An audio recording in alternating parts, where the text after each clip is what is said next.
Walter, I know you've been lying to me this whole time. Going behind my back and making meth. Making meth?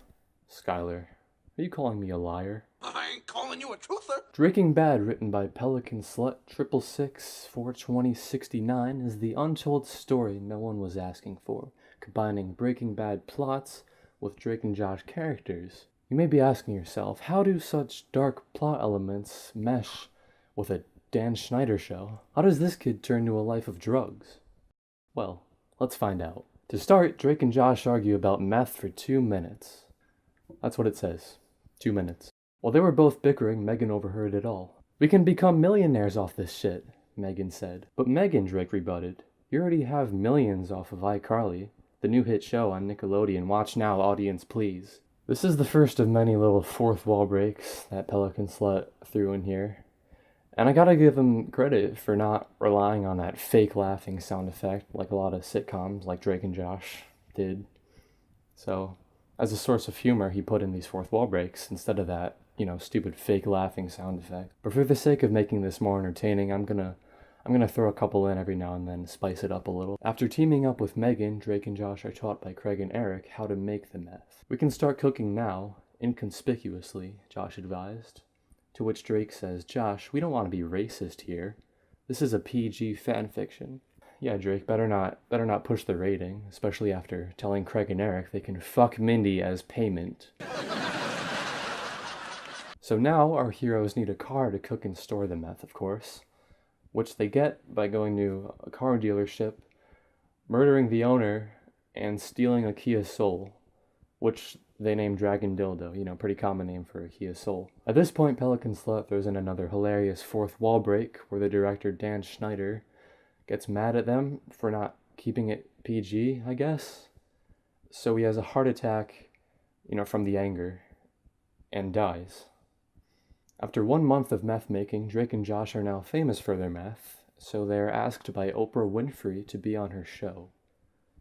Even though Josh ran her over that one time and got a restraining order, but we're just gonna ignore that for now. After flying from San Diego to Chicago, they filmed the show with Oprah, which afterwards, Oprah gives the audience some of Drake and Josh's famous meth. Later, the three of them meet backstage, and Oprah announces to Drake and Josh that she is also a meth kingpin, and she'd like to hire them into her ring, which they accept to do for $15 million. So, Josh Nichols, tell us what it's like to be the first astronaut to set foot on Jupiter. Drake and Josh then move to Chicago to cook for Oprah and leave Megan behind.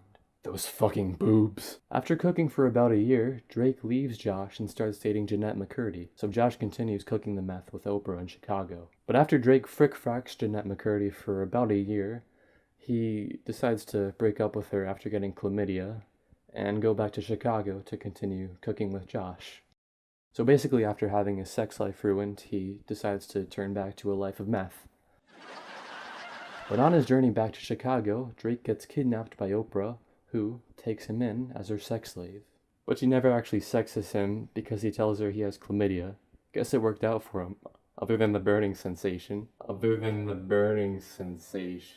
I guess the author just wanted to keep things a little edgy as a PG story can get. Oprah then confronts Josh at the premiere movie theater, the one in Chicago, of course, and explains that she's taking Drake as her sex slave, even though they never actually have sex, because he told her he has chlamydia. Pelican Slut 69 is way better than that. He wouldn't put that in a story. Oprah offers Josh Drake's freedom on the one condition that Josh cooks meth with her for another year. But then Josh reveals that Drake is not that important to him. But after Oprah leaves, Josh decides anyway to go save Drake.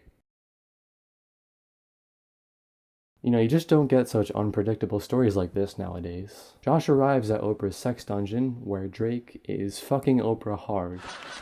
But then Drake tells Oprah that he has chlamydia, so Oprah dies of shock. Just right there. Just dies. Even though he told her he had chlamydia, and I guess, Josh was kind of just there by coincidence. He didn't help Drake or anything. He was just there to, to see Oprah die at the same time.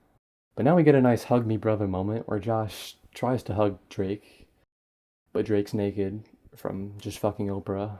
He has chlamydia, by the way. But then he puts his clothes back on and they hug. Moral of the story is, hug your brothers and don't do meth.